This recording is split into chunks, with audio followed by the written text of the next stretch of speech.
সুখ দুঃখ নিয়েই মানুষের জীবন। দুঃখের পরে সুখ আর সুখের পরেই দুঃখ আসে, এটাই প্রকৃতির নিয়ম, এটাই বিধির বিধান। তবে সুখ দুঃখকে মেনে নিয়েই জীবন পাড়ি দিতে হয়। হ্যালো এভরিওয়ান, আসসালামু আলাইকুম। কি অবস্থা সবার? সবাই কেমন আছেন? আজ আমি বাবার বাড়িতে আছি।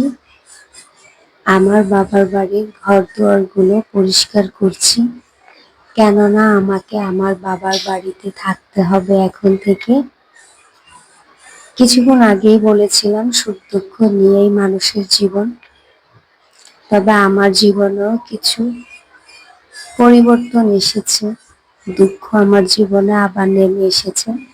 তবে এই দুঃখটা চিরস্থায়ী থাকবে না, অবশ্যই পরিবর্তন হয়ে যাবে। শুধু একটু সময়ের অপেক্ষা আর ধৈর্য। ধৈর্যের ফল অবশ্যই মিষ্টি হয়। আমাদের বিবাহিত জীবনের 13 বছর চলে। আমরা রিলেশন করে বিয়ে করেছি। তবে আমাদের বিবাহিত জীবনের প্রথম ধাপটা অনেক কষ্টের ছিল। তবে অনেক কষ্ট করে জীবনে সফলতা এনেছিলাম।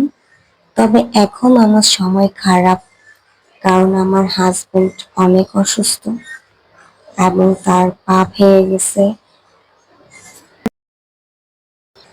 আমার হাজবেন্ডের অসুস্থতার জন্য আজ আমাদের আরো একটি জীবনে কষ্ট নেমে এসেছে এবং আশা করি এই কষ্ট বেশি দিন থাকবে না। একটু ধৈর্য ধরলে অবশ্যই সব সমস্যার সমাধান হয়ে যাবে। তবে আমি ভাড়া বাসায় থাকতাম, তবে আজ আমি বাবার বাড়িতে উঠছি। এটা হচ্ছে আমার মায়ের রুম। তবে আমার মায়ের হাতে সব স্মৃতি এই রুমেই গাঁথা আছে। তবে 1.5 বছর এই রুমটা যেন একদম অপরিষ্কারই হয়েছিল। তো যেহেতু এই রুমে আসবো, সেহেতু অপরিষ্কার করে নিচ্ছি। আমার ছেলে, বাবা, আমি এবং আমার ভাইয়ের বউ সবাই মিলে আমরা ঘষাঘষির কাজ করছিলাম। তবে দেয়ালগুলোর অবস্থা এত খারাপ ছিল, এখানে রং টং না করে আসলেই হচ্ছিল না। আমি তো মিস্ত্রিগিরি করতে গিয়ে রঙের মধ্যে পানি মিলিয়ে ফেলছিলাম অনেক। তারপরে দেখা যাচ্ছে রং, মানে কি বলবো, মানে পানি আর রং নাই, সেটা শুধু পানি, জাস্ট কালার আসছে। তো মিস্ত্রিগিরি করে আমি ফেল হয়েছি।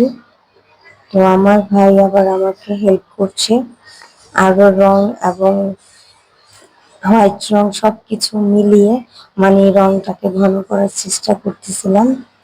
তারপরেও হচ্ছিল না। তবে রং গুলাতে গুলাতে মানে আমার হাতের অবস্থা একদমই শেষ।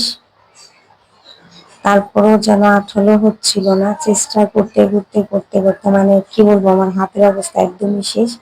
অবশেষে রংটাকে আঠালো করতে পেরেছি। তারপরে শুরু করে দিয়েছি রং করা। তো নেক্সট ভিডিও নিয়ে আমি আবার আপনাদের সামনে হাজির হব। সবাই ভালো থাকবেন। আসসালামু আলাইকুম।